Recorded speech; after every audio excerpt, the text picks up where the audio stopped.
Welcome to Gold Derby and our Meet the Experts TV documentary panel. I'm senior editor Denton Davidson here with Gelila Bekele, writer, producer, and co-director of Maxine's Baby, the Tyler Perry story on Amazon Prime Video. Gelila, Tyler's films all begin with Tyler Perry, but this film begins with Maxine, his mother. So what led to that? I know there's a line he says when you ask, "Who are you?" and he says Maxine's Baby. But at one point were you like, that's the line, that's the title. I mean, that's a moment that most documentarian wishes for, right? That beautiful, honest, selfless answers that lead you to a core of who people are, right? And we've sort of, to kind of take it back a little bit, it's been a 10-year process of filming and following this man. And I think 3 years into it, I realized this was not a story about a celebrity. It's about the origin of where this man comes from.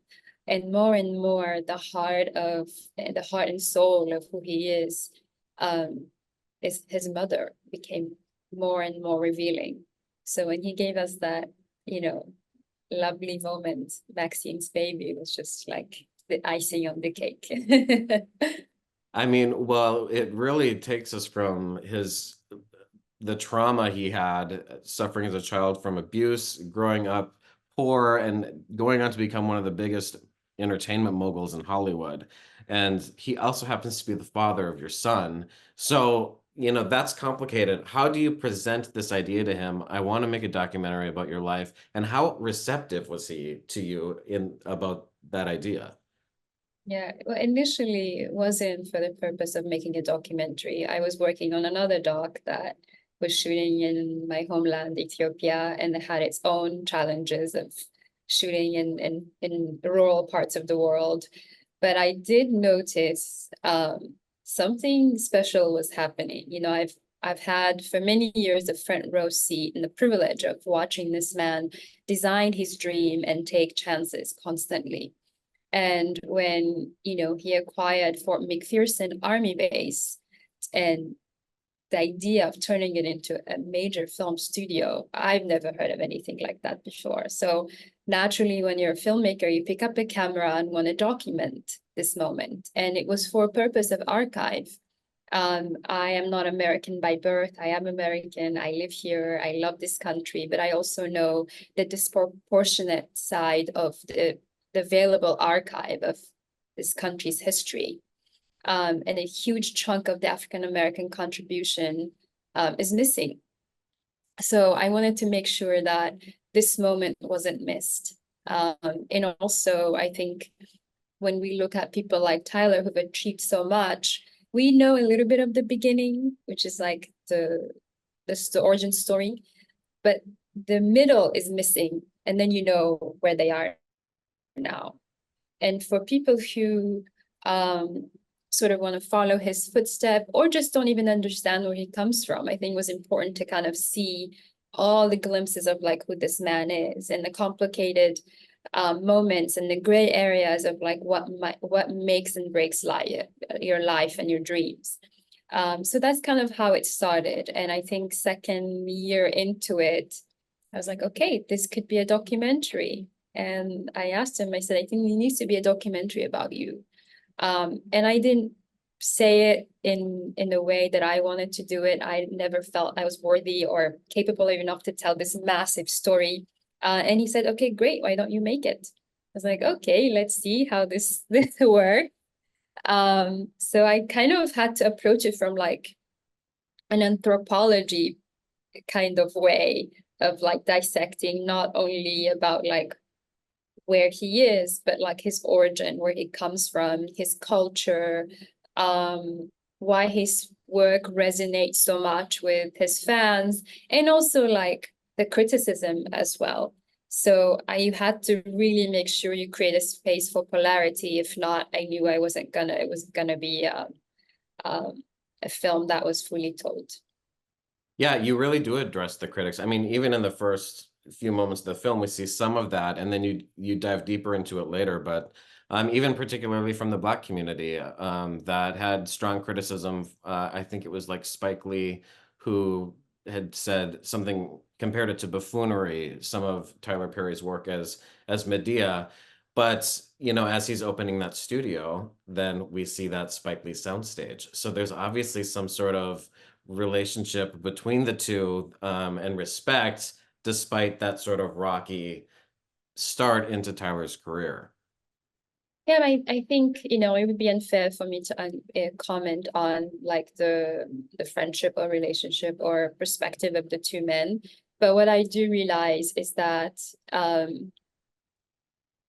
you know, Killer Mike says it really beautifully when we interview him. And I think, can you be an artist and not represent your culture? Can you just be an artist and free to create? Right. And I think this is something most of us wrestle with when we do come from certain demographic um, of like, you're probably one of the few telling a story from your perspective. And I think you have these two incredible filmmakers who are uniquely have their own lens, right? And I think it was important to kind of have that conversation as well. And it was important for us that we didn't make anyone a villain or punish anyone for saying something wrong or celebrate someone, you know, better because they are giving Tyler an accolade, but really create a space of like, why are you disagreeing and why are you a fan? So these two were important for me, at least. And I think any filmmaker, any artist, you're going to have people who criticize your work and you're going to have people who appreciate and some who don't understand it. So it's an honest place to be, you know?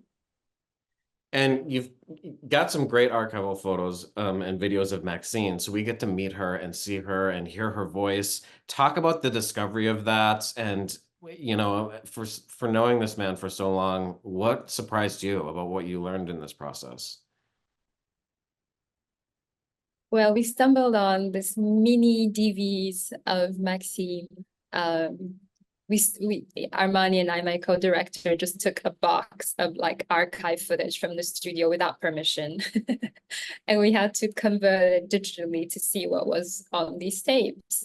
And we just really thought it was old, you know, behind the scenes footage of Tyler working in House of Pain or some of like the early stages of his career. And it happened to be Maxine, and seeing her on, you know, on our edit screen and hearing her beautiful voice, you know, she's such a, her voice, I felt like I could have narrated the entire film. You know, we did make a cut with her narrating the entire film. I mean, it's just, her voice just melts like honey. And also as a mother, to hear her talk about her baby boy who endured so much pain with her, you know, and she's watched him actually live out some of his dreams. And I thought, this is so special, you know, even that moment where she goes on the stage after one of his plays and, you know, she says, he's given me all of my flowers while I'm still alive. And I thought that was such a universal feeling for every mother,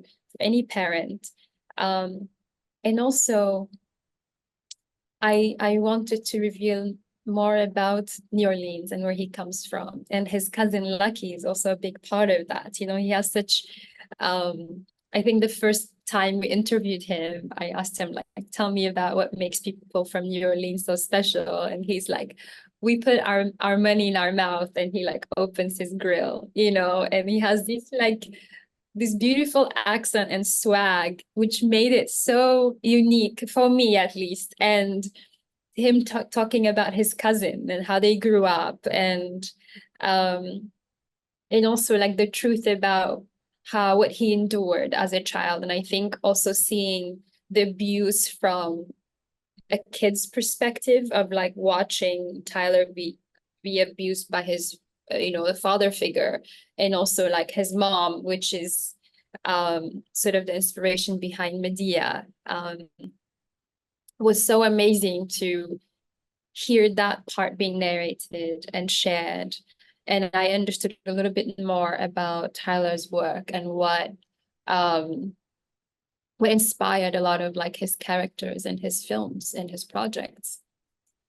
Well, it's certainly worth watching. It gave me so much more of a perspective on Tyler, on who he is and what he actually really created and built. It's a fantastic piece for his legacy and some really cool inside Hollywood bits in there for Medea and how he flipped Hollywood on its head and nobody knew who he was and he's like, oh, I'm just gonna make 10 times more of the budget. Like it was no problem for him. So there's so many great stories in this.